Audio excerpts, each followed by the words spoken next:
This is Marco Reus. This is Shinji Kagawa. This is Nuri Shahin. Hello, this is Jadon Sancho. And you're listening to the Yellow Wall podcast.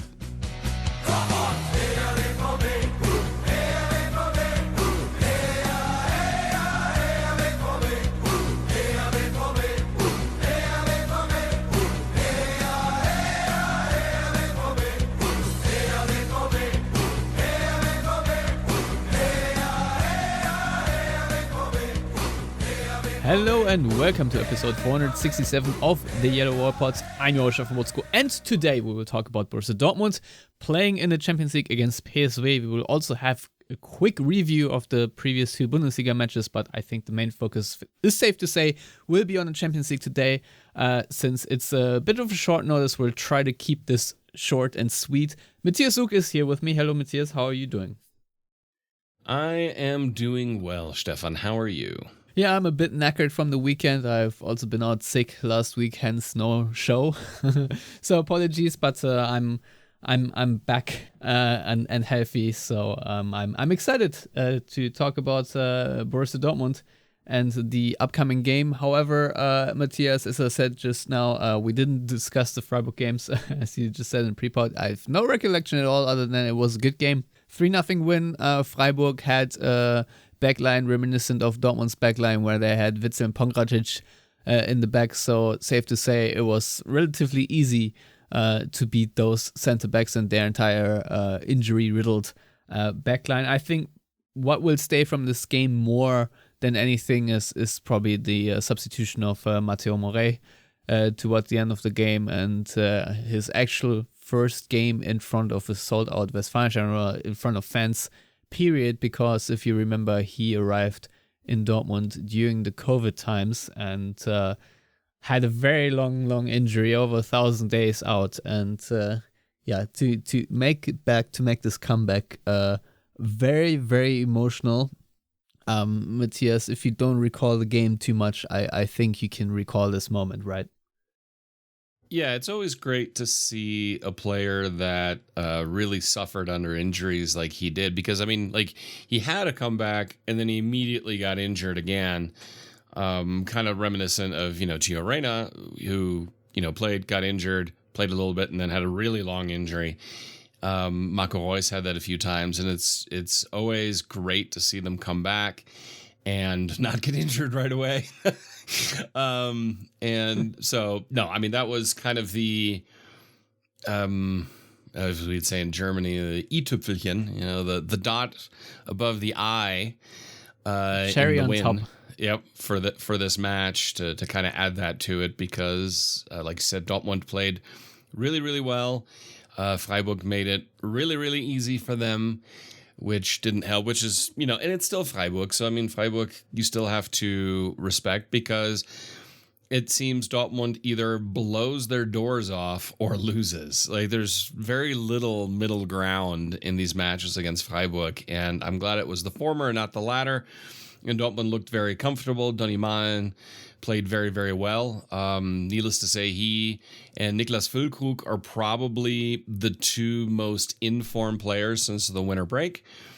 And it's just been great to see, because Daniel Malen, even in the first half of the season, where he wasn't as great as the second half of the season last season, he was still pretty consistent and pretty good.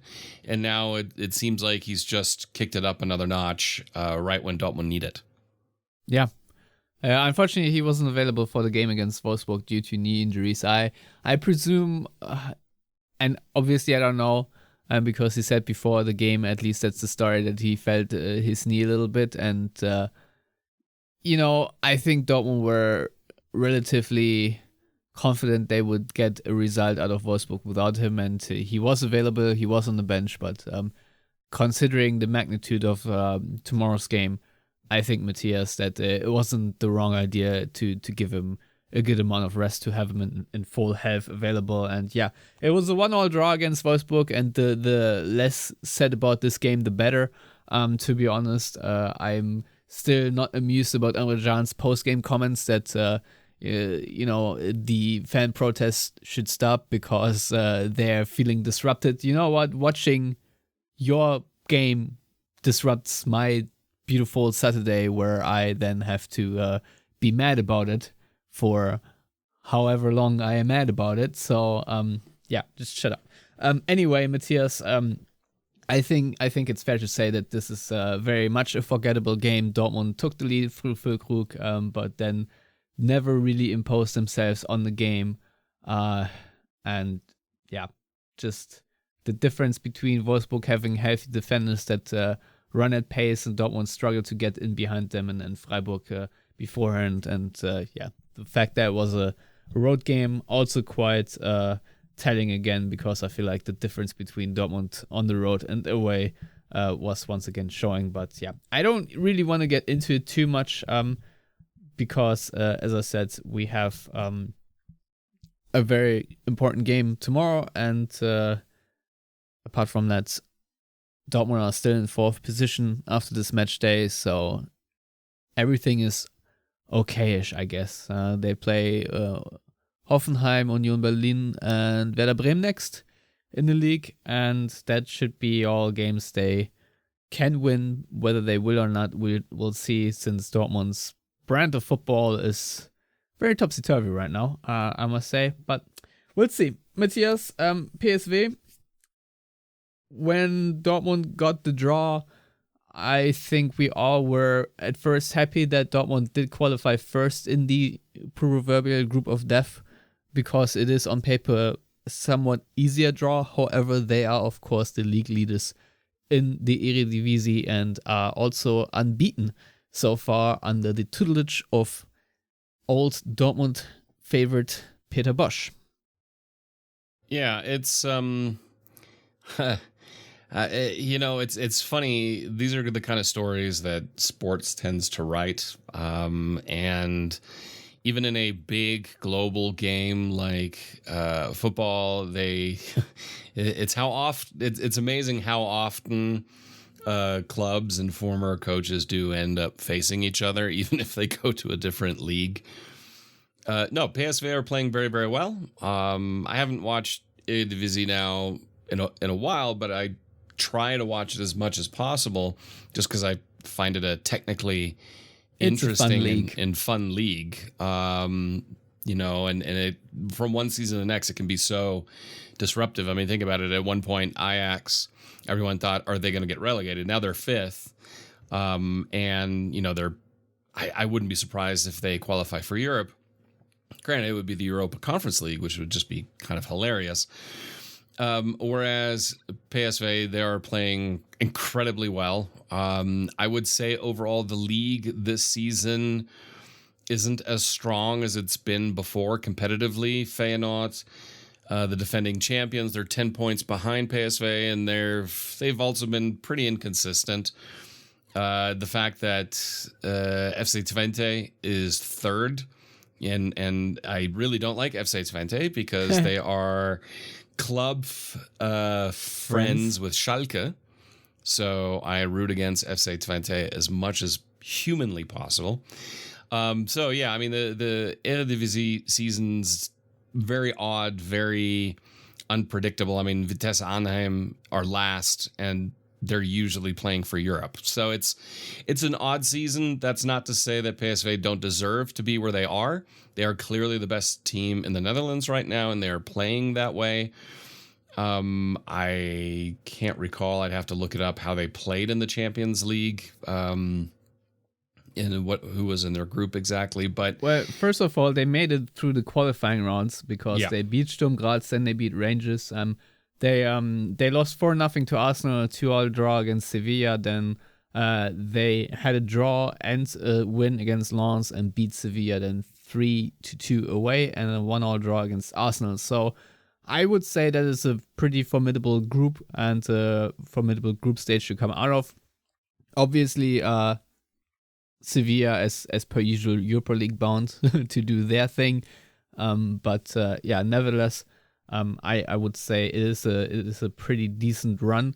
Now, what I find very interesting is that in the Eredivisie, they are averaging 3.14 goals per game and are conceding 0.45 goals per game or per 90.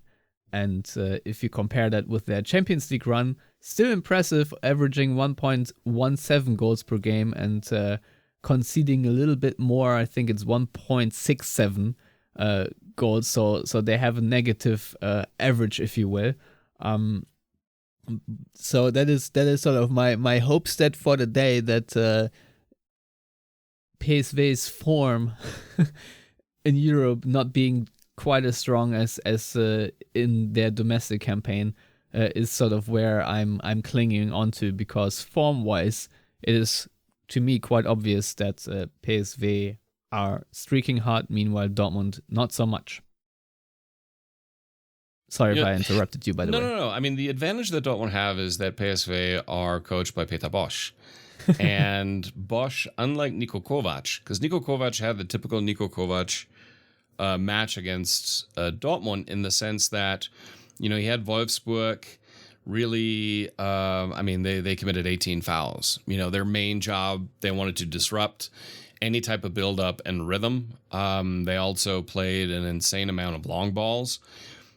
Now, where Bosch's Eindhoven will excel is trying to disrupt Dortmund's build-up through high pressing, but not really through long balls or through, a lot of fouls and just kind of that more negative aspect. I think they'll come at Dortmund very aggressively, completely, and with that, they will leave themselves open without the shadow of a doubt. There will be huge opportunities for Dortmund to exploit PSV in a way that Dortmund would excel. I expect Dortmund with Terzic in this match to come out ceding possession to Eindhoven on purpose. I think they'll just go, we're going to sit a little bit deeper, we're going to sit a little bit back, and we're going to let Eindhoven have the ball a bit more, in the belief that they can then get around the press, and then knowing it's a Peter Bosz side, they can exploit the huge amounts of space that will odds be left behind. And then with the likes of Malen, Sancho, Bino Gittens, players like that, just with the sheer pace, they have Ian Maatsen in there as well. I expect Dortmund to have plenty of counterattacking opportunities. Especially when you have someone like Füllkrug who can then hold up the ball and let those other players run off of him. I think Dortmund will have plenty of opportunities. It's just a question of, can they succeed in their build-up play? Because if they try to build up like they did against Leverkusen, now Leverkusen are better than Eindhoven in my opinion and better coached than Eindhoven, it'll be a very long evening in the Netherlands for Dortmund. But I wouldn't be surprised if Terzic says, no, we're not going to open up gaps behind us, because that's going to be a huge problem just because of the way PSV like to play. Now, granted, Dortmund aren't exactly slow defensively, which helps. But that's kind of the way I see it. I mean, that's how I would probably approach it, knowing that Peter Bosz's sides like to be uber aggressive and leave acres of space that Dortmund are built to exploit. So I think that's the most natural path for Dortmund forward in this one. Well, my main hope is that Dortmund show a similar face they did show in the group stage, because that was very mature Champions League football, just as you would like it from a team that is a regular participant, and that the nerves get to PSV a little bit, to be honest, because it is going to be, as you said, probably just that way, that Dortmund will cede a lot of possession, will be probably line up a very low block, hopefully not the way they played at PSG, but nevertheless, I think that is probably the correct approach, and hopes are definitely that Daniel Malen can shred his former side to pieces, and really exploit the weaknesses that you just mentioned of a Peter Bosz team that we have painfully learned to ourselves. So I'm also excited to learn a bit about this PSV team, because I haven't seen much of them either, and I think that is what makes things so interesting about the Champions League. And so yeah, I'm really looking forward to this game. It's good to know that Daniel Malen is probably going to be available. Now, I was really hoping that Adeyemi, by the time Champions League rolls around, would be fit again, because he, of course, with his speed, is such a weapon, especially on European nights where counter-attacking spaces can be exploited maybe a little bit more. I think that would have been even better. Unfortunately, he also would have been probably the main weapon against Wolfsburg as well. If we had Adeyemi's pace, I think Dortmund would have managed to find a way to score. But that all being said, if I would make one tweak to the lineup, I think I would put Mats Hummels in there instead of Niklas Süle, because you just talked about the build-up, and I think Hummels being probably better now from a long flu that he had. I think he's just better suited than Niklas Süle when it comes to that one pass that can unlock a side like PSV, because Niklas Süle, I don't think he has it quite in him on the regular as Hummels. So that would be my hope and demand, because let's be real, from our midfielders, we don't really expect that. Julian Brandt had a terrible game against Wolfsburg, but I do think that's also down to him being under the weather for quite a while. He said he lost like a pretty significant amount of weight. So that goes to show probably that he was pretty strained and is still trying to regain his form and fitness. And maybe the Wolfsburg game in that regard helped him for the PSG game. But yeah, I don't know who I would drop for Malen, but obviously I think he definitely needs to start. I don't know what your setup is, if it's a 4-3-3 system or if Dortmund stick to the 4-2-3-1. But how would you approach this game? Yeah, I mean, it really depends on what you want to do. If you play a 4-3-3 and you put someone in that 6 spot, you can kind of try to contain a player like Malik Tillman, who's pretty good. He's had a decent amount of assists and goals for PSV this season. Now, obviously, one of the main things is dealing with the physical nature of Luc de Jong. Luc de Jong he's going to be the starting striker. He's scored 19 goals so far for PSV and 8 assists. I mean, that's a lot. That is a lot. And he is an uncomfortable, dirty, mean striker. Actually, the kind of striker I like when defenders go up against, and it's just kind of a physical battle. And I think that's something that someone like Niklas Süle and stuff like that will actually thrive in. Füllkrug, Luc de Jong is sort of a Füllkrug-esque type player. Correct. I think they're very similar. Yeah, I'd say he's obviously a bit slower. He's also a bit older. And I think that's the kind of striker that overall, I think someone like Süle will deal with better than if it's like someone coming off of the wings at super pace like a Leroy Sané or somebody like that. Because he's not going to try to break at pace and break the line. That's not his style. Yeah, but similar to Füllkrug, he has a lot of pace around him with Bakayoko and Lozano. So Lozano is very, very dangerous. Bakayoko, very dangerous when he plays. Teze at right back, very dangerous. Wehrmann is their top assist giver, and he plays kind of in that double pivot. So if you were to play a 4-2-3-1, you can kind of try to man mark Wehrmann with your 10 and then try to keep him out of the build-up play a little bit, because a lot goes over him or the right wing. So clearly, most of their buildup is either on the right or then through Wehrmann, Tillman, de Jong kind of centrally. You need to shut down, ideally, both of those axes. I think given the strength for PSV on the right-hand side and seeing how Dortmund is on the left-hand side, Madsen won't really be hurt for pace. That's where, in my opinion, you need to have someone ahead of Madsen who's very good at pressing. Obviously, in my opinion, that's probably a Marco Reus. but he doesn't have the pace anymore that he used to have. But in terms of tenacity and pressing, he's right up there. And also deals well against the press. That's the other thing you need to have in this lineup against PSV is that you can deal with the press. Now, I will say that, in my opinion, the by far weakest side for PSV is their left side, because you've got Pepe and Serginho Dest. Both are players I don't value very high. Yes, they're U.S. national team players. Yes, that's a coincidence, but I just don't think they're that great. I think Dest is defensively a liability. I think Pepe is very streaky. I mean, the fact that he's not very high in goal scoring or assists for them, I think says a lot. But he has started every Champions League match. Same with Serginho Dest.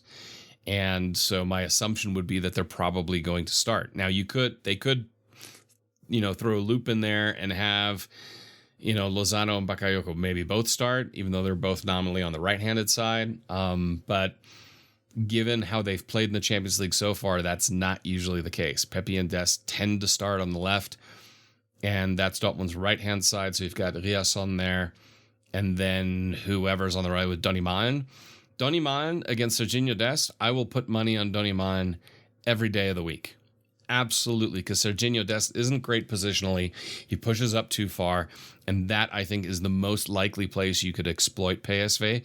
And so I'd put Donny Malen against him any day of the week. Yeah. I mean, the way I would exploit Dortmund is simple. Just press Emre Can every time he gets the ball. And I'm pretty sure that's Peter Bosch's plan as well. I really hope that Dortmund play a very calm brand of football, but they have really struggled this season whenever they've been pressed immensely. And we know that Peter Bosch's teams do that. So that is going to be a massive concern, and I'm not looking forward to that aspect. So I really do hope that Dortmund's distribution is good, and my hope is a little bit on Ian Maatsen, that he can be an outlet, whether that means he drifts more into midfield or has switches of play, because that is something very important against teams that press high, that you need to get the ball across to the other side of the field quickly and know where your teammates are. So hopefully, whether it's Daniel Malen or Sancho, whoever is on that position, does that. Now, question, Matthias, would you start Jadon Sancho in this game, or would you bring him off the bench, considering how Sancho performed against Wolfsburg, which was a little bit loose, I want to say, with possession, but nevertheless very threatening together in tandem with Ian Maatsen, also over the left side. I think that still created the most chances. Or would you drop Julian Brandt instead, who really had a terrible game, and hope that Sancho does press a little bit better than he did against Wolfsburg? So, I mean, I'd want to see Brandt start no matter what, but I'd want him centrally, just because Dortmund need a creative outlet to play the types of balls that you're talking about, quick switches to the other side. And I think Brandt is one of Dortmund's best players to be able to do that accurately, consistently. In terms of what I want Jadon Sancho to start, I think I've kind of already leaned out the window a little bit and said I'd prefer Marco Reus to start. Yeah. Just because I trust his defensive capabilities and his pressing resistance more right now than Sancho, who's still getting into the flow of regular football again. So I think if you have Jadon Sancho come off the bench, more rested, that's as a change of pace to bring him in for Reus or Daniel Malen, and then you have Jamie Bino Gittins coming off the bench as well in that type of change of pace. That's really where, in my opinion, Dortmund can then outshine PSV, is their depth in those key attacking positions. So personally, I'd prefer to see Marco Reus start, but I wouldn't be surprised if Jadon Sancho starts on the bench.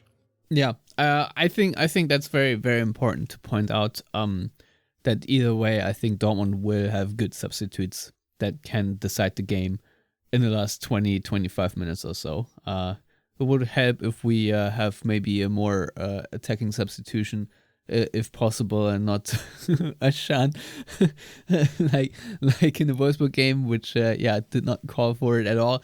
But yeah, Matthias, that is what I'm thinking too.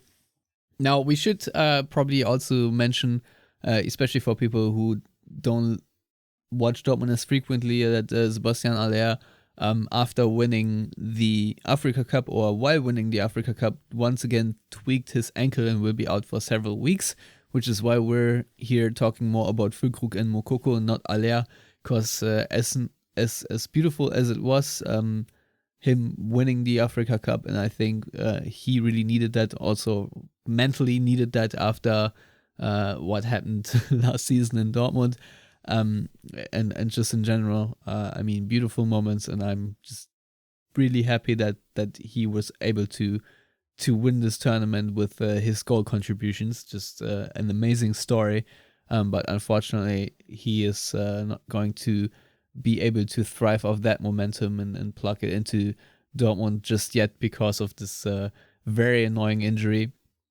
So unfortunately, I think that is a big miss. However, as we said before, Füllkrug is in excellent form right now, and so I hope that he does a really good job.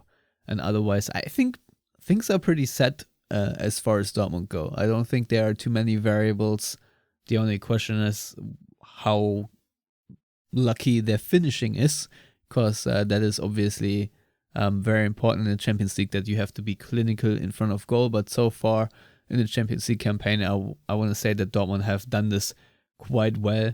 So at least from that point of view, I'm optimistic. And now I think it's time to talk a little bit about the importance of this game, because I think Bild wrote it that if Dortmund reach the quarterfinals, they will be guaranteed 10.6 million euros from UEFA.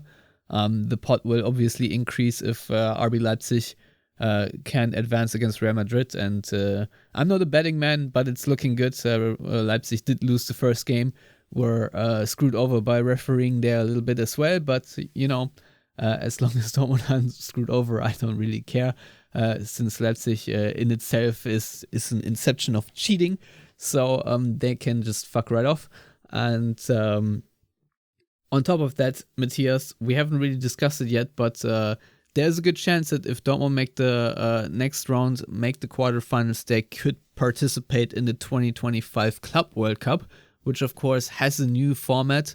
It's been expanded to 32 teams and is a bit of a World Cup setting or format like the usual World Cup used to be before that had been expanded. And we have several groups and several countries, and obviously the UEFA has the most slots. I think they have like 12 slots or so. But yeah, there is going to be a bigger tournament with the biggest teams from all continents.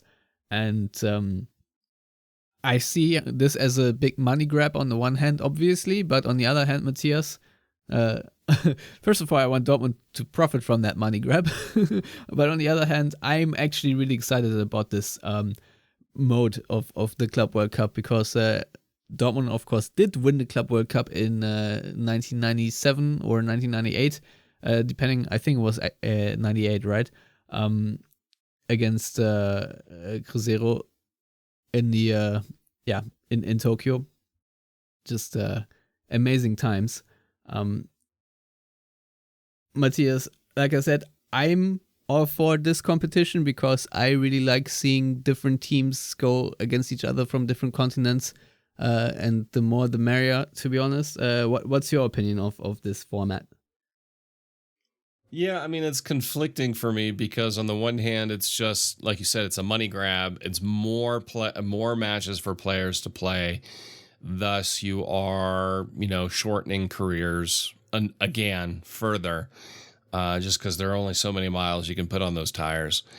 That being said, I think having a 32-team format that includes more clubs, especially from South America, and then Europe in particular, a few from Asia, a few from Africa maybe, And then, I don't really care about North America, ironically. Maybe you can bring in Monterrey and that would be fun. But I could care less about an MLS team making it. The format itself, it'll be more interesting. It'll be more engaging because right now the Club World Cup is kind of it tends to happen in the middle of the night, no matter apparently where you live in the world. And you just see it like on an app or something. Oh, this team won. Cool. I mean, I remember when Dortmund won it back in the 90s, and you were actually able to watch it, but the hours were absolutely horrendous. Well, it happened in Japan. Yeah, so, in yes. Japan in the evening. So it was just because for decades it was in Tokyo, which is just an interesting venue to pick for basically South American and European clubs to face off against each other. Like making nobody happy. So it was always kind of like, oh yeah, this team won it. I feel like it used to mean a lot more. Then it's kind of tapered off. It's just another trophy without much meaning. I think this adds some meaning to it, some prestige, add some more money to it, so it means more to clubs and players in that aspect. I mean, on paper, Dortmund's win in the Club World Cup is Dortmund's biggest win in club history, right?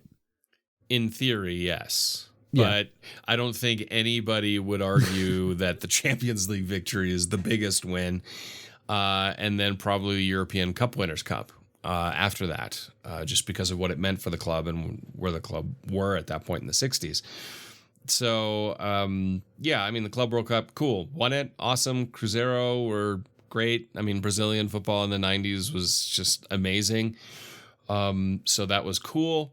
It was a cool factor rather than something, you're going to walk around and make fan hymns and chants about.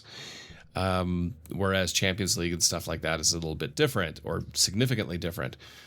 Now, doing it in this format, I think fans will care more. They'll be more interested because you'll draw in more fans that way versus just from one European club and one South American club and an Asian club and an African. I think expanding like this is probably the right thing. I like it. I prefer this over them having bloated the Euros and the World Cup and adding the Nations League. I find more interesting than what they did with those national team tournaments. Yeah, so it would go down in the United States between June 15th and July 13th. And for the AFC, qualified are already Al Hilal and the Urawa Red Diamonds. The winner of this year's iteration of the AFC Champions League will, of course, participate in the best eligible team in the accumulated 4-year ranking. And this is pretty much similar for the Africa Cup. So it's Al Ahly and Casablanca, and CONCACAF, it's Monterrey, Seattle Sounders, and Leon. And we will get from the CONMEBOL, we'll get Palmeiras, we'll get Fluminense and Flamengo. So these are already awesome teams to have. We'll get Auckland City, and from Europe confirmed our Chelsea, Real Madrid, Man City, Bayern Munich, PSG, Inter, Porto, Benfica, and the rest is TBD. So the German league has one more slot to fill based on the 4-year coefficient, and it is looking good that Dortmund will snag that spot. So I think it's a very consequential game tomorrow for Dortmund and their future. So hence this podcast, and obviously the influx of money if Dortmund make it past PSV will be huge. So just from that standpoint, whether Dortmund will have a good transfer window next summer will obviously also massively depend on whether they re-qualify for the Champions League or not. But I would say that a lot of money will be earned or lost in this particular game. And just from that standpoint alone, it is nice. And let's be real, the Bundesliga season is not the most exciting one from a Dortmund perspective. So if we can make a Champions League run somehow, that will be awesome. And on paper, Dortmund have a good team if everyone is healthy and can make a bit of a run. also have a very good counter-attacking team, which I think does help. And as proven previous in this group stage, they know what they're doing in the Champions League. Obviously needs to be proven again tomorrow, but overall I'm quite optimistic for now and hopeful that Dortmund actually can reinvigorate their very empty pockets that they still have from the pandemic, etc. So yeah, that's all from me, Matthias. If you have anything to add.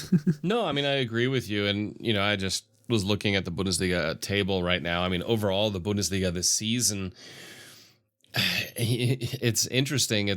We're 17 points off the lead. Yeah. That's a lot of points. Dortmund I mean, that's a lot. I mean, they're not going to become champions. I think if you look at the table right now, I think the 3 teams in the bottom 3 are going to be the 3 teams in the bottom 3 after 34 match days between Köln, Mainz, and Darmstadt. It's just going to be a question of probably between Köln and Mainz, who joins Darmstadt and being directly relegated. I don't think anybody else will slip into that. I feel pretty confident in Frankfurt finishing 6th. Bremen are up right now, but I think they're going to drop. Freiburg have been inconsistent, as has everybody else behind that. I think the only real battle is for 3rd, 4th Champions League. I think Stuttgart will have a few more slip-ups, so it's going to be Stuttgart, Dortmund, Leipzig there. And believe it or not, I think Leverkusen are going to win the Bundesliga this season. Given how consistently good they are and gathering points, and Bayern have now lost 3 matches in a row, 2 in the league. Granted, 1 in the Champions League. Yeah, I know, but still, 3 in a row losses for Bayern, that's like losing 20 in a row. We were kind of messaging about this over the weekend, and I always thought, Tuchel is going to be 3 years at Bayern, because after 3 years at the latest, clubs tend to get tired of his shit. And so do players. I mean, personally, I think after this summer, he's no longer employed at Bayern München. I was going to ask you, Dortmund faced them on March 30th. Do you think that Thomas Tuchel is then still on the coaching bench at Bayern? I think so. I mean, I saw an article today in Kicker where they talked about, one of the reasons why Tuchel is even still a manager now is because there are no options. Who are you going to replace him with? That actually would be a good coach. There's nobody out there right now. I would love for them to bring Hansi Flick back, because I just think that would be hilarious. But they're not going to do that. Don't they have Nagelsmann still on the books, theoretically? They're still paying pretty much everybody. I think Ottmar Hitzfeld is still available. But Jupp Heynckes is questionable. Yeah. Well, not Carlo Ancelotti. So, no, I think I personally believe this is Leverkusen's season to finally win the Bundesliga. As a Tottenham fan, how annoying is it that everyone makes fun of the Spurs curse with Harry Kane going to Bayern? I mean, that's kind of bull crap. They brought in Eric Dyer. There's your Spurs curse. I think they are. No, it has nothing to do with that. I think they're basically paying the price for the Salihamidzic Khan era and kind of the tail end of the Hoeneß Rummenigge era, where long-term recruitment just wasn't good. They've brought in some good individual players, but there's just no cohesion there. I think if Bayern would stick it out with Tuchel, and he would be able to have influence on recruitment, I think they would do well, personally. But I just don't see them having the patience to do that. And we can't forget that Tuchel is an extremely grating personality who wears players down. Mourinho kind of has that too, but Mourinho in every club he's been, he's also had those players that would just like take a bullet for the man. I don't think there's anybody who will say that about Thomas Tuchel. Ever, because he just tends to annoy everybody. And so if there was a better alternative on the market, I think Thomas Tuchel would have lasted 14 months at Bayern, and that's that. As it is, I think they're going to, unless, of course, things really go off the rails now. Personally, if Bayern are halfway intelligent, they will stop starting Upamecano. because that guy's just been costing them points after points after points. And he was already that problematic at Leipzig. But they also have a thin squad, a very good squad, but it's very thin, especially defensively. And they've also been dealing with injuries. But I think the Bundesliga is, aside from one or two little battles here, I'd say the 3, 4, 5, and then, he finished 16th or 17th. Aside from that, the Bundesliga is going to be pretty ho-hum this season. They're going to be fun matches to watch, but as far as the table goes, it's not really going to be super exciting, in my opinion, because I don't see Leverkusen just dumping points now. No, probably not. It needs to be a real epic collapse for Leverkusen to lose this championship race, but you never know. Things can tighten up. It is Leverkusen. But Xabi Alonso, I think, isn't a typical Leverkusen coach. So that is correct. And they have, with players like Granit Xhaka in there, I don't foresee that happening. Well, what I also find interesting is, just speaking of Xabi Alonso, where he ends up next. Obviously, his long-term future is not at Leverkusen. And so is it going to be Bayern, or is it going to be Liverpool? I'm not too sure what Real Madrid are doing, but... Well, Real Madrid extended with Ancelotti. So, exactly. He's going to be at least around another season. The fact that Liverpool will be available this summer, and odds are Bayern will be available this summer. Trust you me, if Bayern would have a chance of getting Xabi Alonso after the season, they will 100% fire Tuchel. I mean, they will not hesitate. And then I wouldn't be surprised if Tuchel ends up in Anfield, personally. Wow. I wouldn't be shocked if that happens. Succeeding club yet again. Remember, back then I said you don't want to be the guy to follow the guy. I remember it was one of your most iconic Yellow Warport lines, because you are correct about it. And at 100%. Liverpool, I wouldn't want to follow Jurgen Klopp. Are you kidding me? And it's kind of funny because that would be not directly the third time Jörn Andersson was in between Klopp and Tuchel at Mainz, but kind of the third time. And that would just be hilarious. For the lulz, that would be awesome. All right, that show actually went on longer than I foresaw. So thank you very much, Matthias. We shall be back, I hope. Fingers crossed I'm going to be on the up and up again after this match. I don't know, you probably not be available, and Lars is probably still on vacation, so it might actually be trickier than I thought, but I'll think of something. In the meantime, Matthias, thank you very much for coming on and lending your expertise. It was fun talking about the Black and Yellows, even though it would have been more fun had they won in Wolfsburg too. But let's hope they can turn things around in the Champions League again. Until next time, as always, thank you for listening and goodbye.